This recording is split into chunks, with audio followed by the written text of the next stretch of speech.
Continue our NBA Finals coverage live presented by YouTube TV.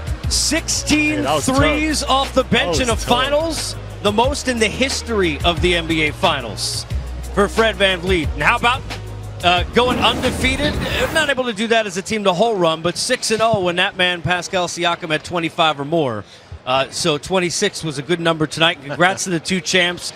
Now, I got to start here because we all have kids. I got 3 small kids. It used to be like it's got to be the shoes. Now you're going to have people making babies everywhere. What in the? I don't think you missed a shot. It didn't seem. Can you give us a sense? Because we as parents understand the perspective what that moment meant and why it kind of changed the game a bit for you. Yeah, it's been unbelievable. I think that just having a perspective, going home in the middle of a slump, not playing the way I wanted to, going home, holding my son, being around my daughter and my girl, and just recharging and coming back. Got my minutes back. My minutes started to go back up. The ball started finding me, and everything just started happening for me at the right time. How much for both of you guys, and Pascal, if I can get you on this one, does the confidence that your leaders have when you think about Kawhi and you think about Kyle and then Mark coming in and Nick Nurse, having you guys to continue to shoot the rock when you get it, how much does that lead to the success that we've seen from you? I think it means everything. It means everything having those guys out there and kind of like trusting us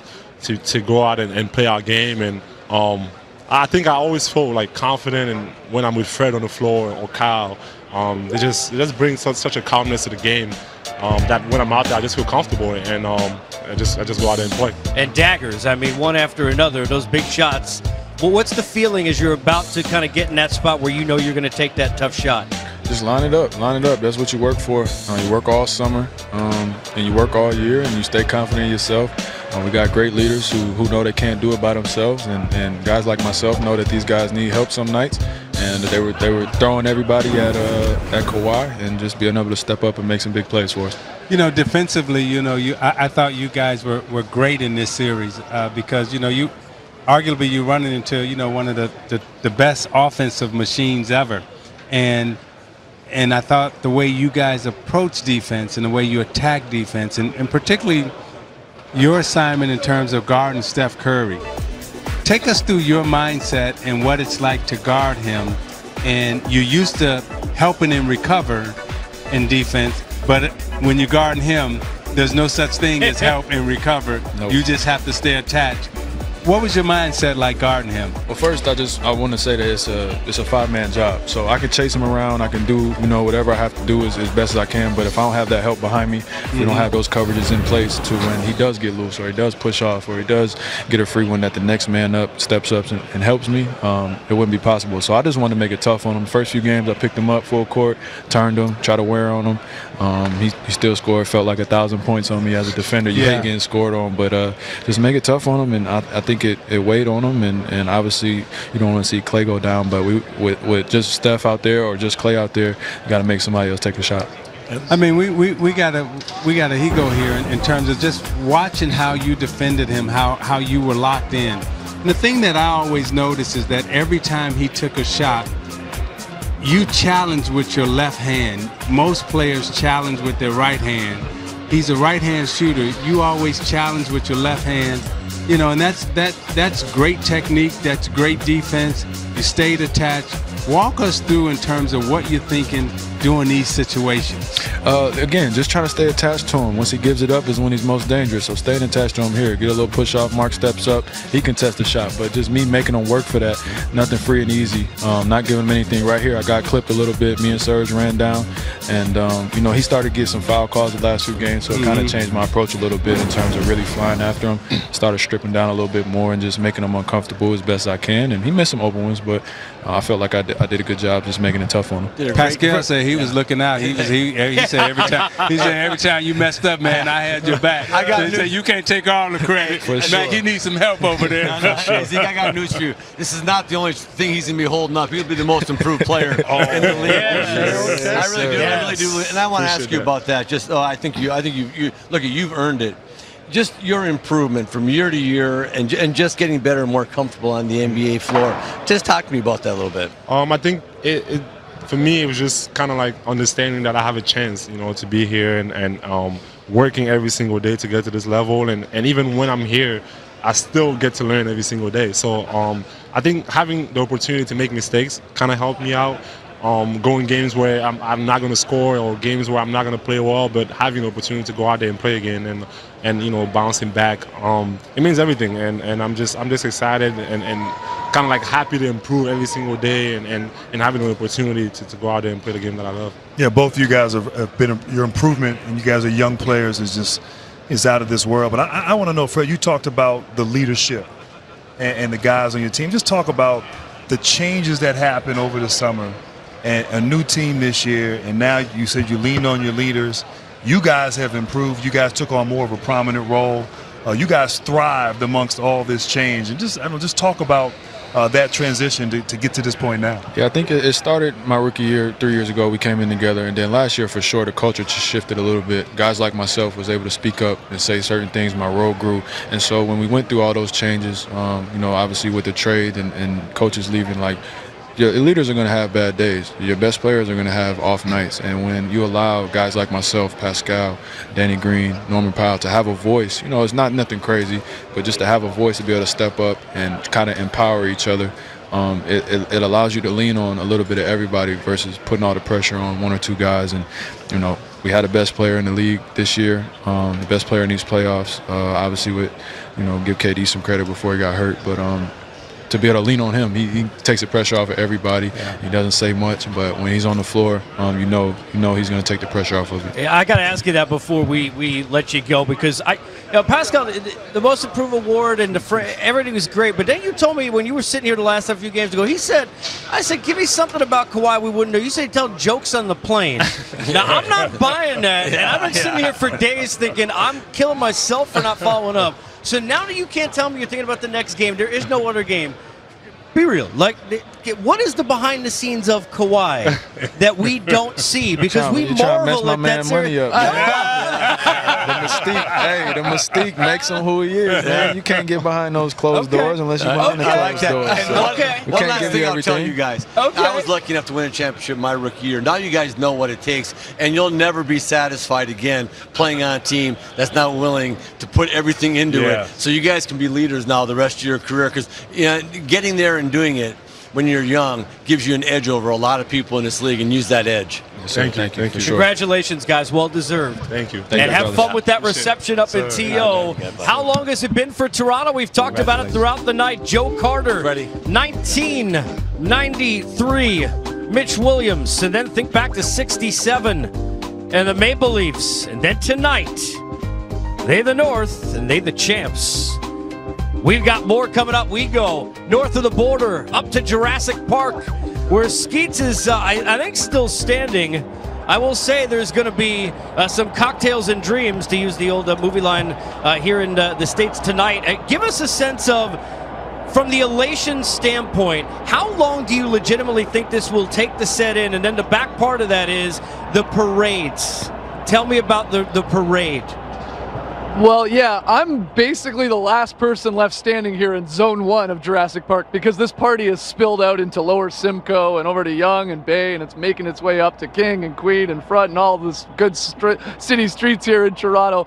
The fireworks are still going off. I can hear the people from where I'm standing still going nuts, and it's going to last all through the night, if not all through the weekend, until we get to the parade, probably early next week. And I just don't think, I'm still in shock, again, growing up a Raptors fan from day one, when Zeke popped through the Raptors logo.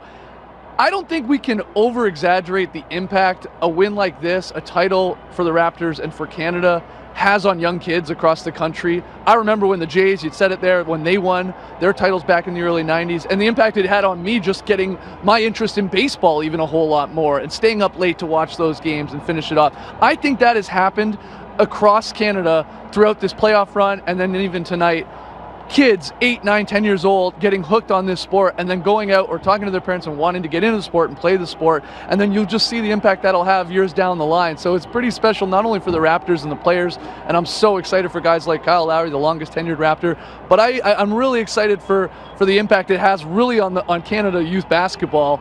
I think it's a real thing. I think it has a real effect on it, and time will tell, but we're going to have some fun here tonight. You got to get me out of here. I need some Sherlin champagne, I'll tell you that, Zeke. I got to get out of here and go celebrate. We know where you can get some. Skeets, thank you so much. Enjoy the festivities up at Jurassic Park and in Toronto, and we bring in Marc Gasol, a champion. And so, obviously, you dream of this. The moment that you found out you were coming to this team, when did you know that it was the possibility of something special here? On the flight to Toronto. Once I read the roster and saw everyone in there, like, Masai told me right away, we're going to make a run in this. And, you're a piece that we think that can help us get there. And from the get-go, the guys, the players, the coaches, everyone around the team, you can tell that it's a first-class organization and, the championship caliber team. I mean, Mark, coming from Memphis, where you were such a anchor not only on that team but also in the community, and leaving Memphis, it really was your home. You were there since high school, and making the transition from Memphis to Canada to Toronto. Talk about what that experience was like for you, just making that transition and having to do it in such a short period of time, and then rev up the engine intensity-wise to get to championship play. At first it was hard. Nobody likes to get traded. Even though you get traded to a great situation, it's a sense of failure at first. And then you realize, okay, this is over with. There's nothing I can do right now. So you get all the positive things that you learn along the way, and you're like, okay, how can I help the team that I'm going to accomplish their goal? And obviously the goal was, the highest goal there is to win the championship. So I just like how we, as a team, approach every challenge that we faced along the way. Every time we were, our backs against the wall, how we came together and how we held on to one another. We never pointed fingers, we never blamed, or at least I didn't see it. Who was gathering people? Who was everyone? Who was the person? So it was just one anybody. No, everyone had that nature, and that the nature they have as men and as players, and they just is in the nature. Like Freddie, Kyle, Kawhi, Denny, like they always did that, and Serge, and even the young guys, they never pointed fingers, and I think. That's crucial in team sports. Well, now, the nicest thing about winning is you don't have to listen to your older brother tell you don't have any championships, okay? So now, that's over with. And so I think that, look at this, I think that someone had something to say to you. How about that, huh? Yeah, I'm going to call him in a minute. That's fantastic. He's back in Spain right now. I know how he's thrilled. He came up to Toronto, even though he had the surgery. Not, even I don't think it had been a month ago, and he came up to support. And you're not there mentally. You're not there, to be with them because your mind is somewhere else. Your mind is in Steph and Clay pin downs and the blitzes and they get back and pressuring. So you're really in another place. You've been to another place for obviously these few days, but for the playoffs it's the same thing. Like you're not there really. Mark, you played in Memphis, and obviously the fan base there was fantastic during your time. But for those viewers who aren't, haven't been to Toronto, just talk about the excitement, the spirit. I mean, we felt it just being there for the finals, but you've been there for the last few months. Electrifying. Just talk about what that's like, the fan base and the excitement in that city. It's unique, obviously, but in Memphis, we had that place rocking too. I remember when we played in the Clippers, the whoop that trick, the whole arena was singing. I'm like, what? I said, what? I was like, okay, let's go. But Toronto, you have a whole country behind you, a whole country, and it's unique and it's special, and that fire helped us. And you saw it even here tonight. How many fans came down, and it's not easy, and it's definitely not cheap. How it's not. The guys came down, people came down and supported us along the way, and it's awesome. Well, listen, congratulations. Go call your brother. That's more important. And enjoy what's going to be an unbelievable scene in Toronto, Mark. Thank you so much, guys. Congratulations. Marc Gasol, big fella. a champion and deservedly so. Champ. Yet another one of the just seemingly perfect moves that were made by this Raptor team, and the difference that they were from a roster standpoint a year ago to where they were right now. And a big part of that, of course, is Masai Ujiri, who will join us here in a couple of minutes, the architect. We think back to the comments from that presser that we showed at the beginning of the night, guys, of where they were a year ago. But the Gasol, let me go to you, Grant. The Gasol deal, there were questions, hey, Ibaka was playing a lot of minutes and playing great. How does this work? What about Marc became that perfect additional piece in that tweak late on this roster? Well, he was a different player than Ibaka. He could bang inside against the Cousins, but he also has the ability to be a playmaker. He has an intellect. He could shoot the ball from the three-point line. And people forget, he was a defensive player of the year. He was he's a great position defender. Help side is in the right place. And personality-wise, just fit with the culture of this and the atmosphere of this ball club. So obviously I can sit here and say it now, but even then, when that trade was consumed, you kind of felt like this is going to work. This is actually going to help this team be that much better and that much more prepared for the postseason. You know, you talked about that real quick, just to follow up on that. I talked to Nick Nurse after they made the trade, and Nick was really excited about getting Marc Gasol for being able to run some high post offense and just using his passing skills. So you hit the nail on the head. They really thought that adding him, and Masai did a great job of adding Marc Gasol. But the coaching staff, you know, it's always nice when you talk to coaching staff and they make a trade and they're really excited. Yeah. Like Nick Nurse was like, man, I am glad we got this guy because he's going to be able to move the ball and do some stuff. And then we bring in the architect here of the whole thing. Masai Ujiri, congratulations, bud. Thank you. Can you try and describe the emotions that you have felt even here in the last hour once you finally realized that you were officially going to be bringing a championship back to Toronto? It's so difficult to explain. I don't even believe it right now, to be honest. You can't.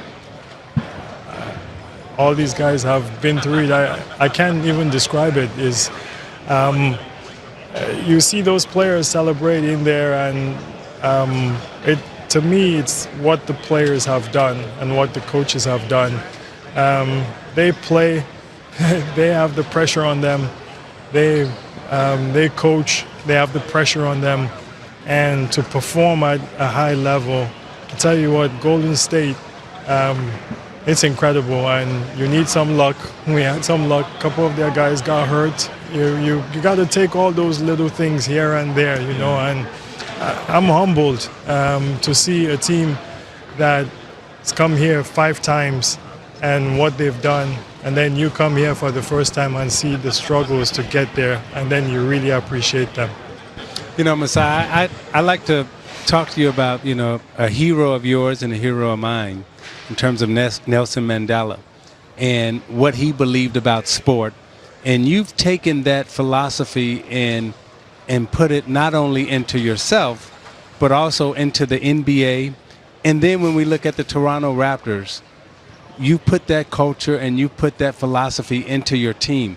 Talk about a little bit how you did that, and when we look at the diversity of your team, the uniqueness of your team, and the culture that you've put in. He said sports, there's a way that sports brings people together. And when I look at Toronto, it always used to, it got to me that we're kind of looked as the stepchild almost. Sometimes you feel that way because we're the one team that's not in the U.S. But it's not an excuse. You're one of the teams in the NBA, and you should feel great about it. You should feel like you want to compete.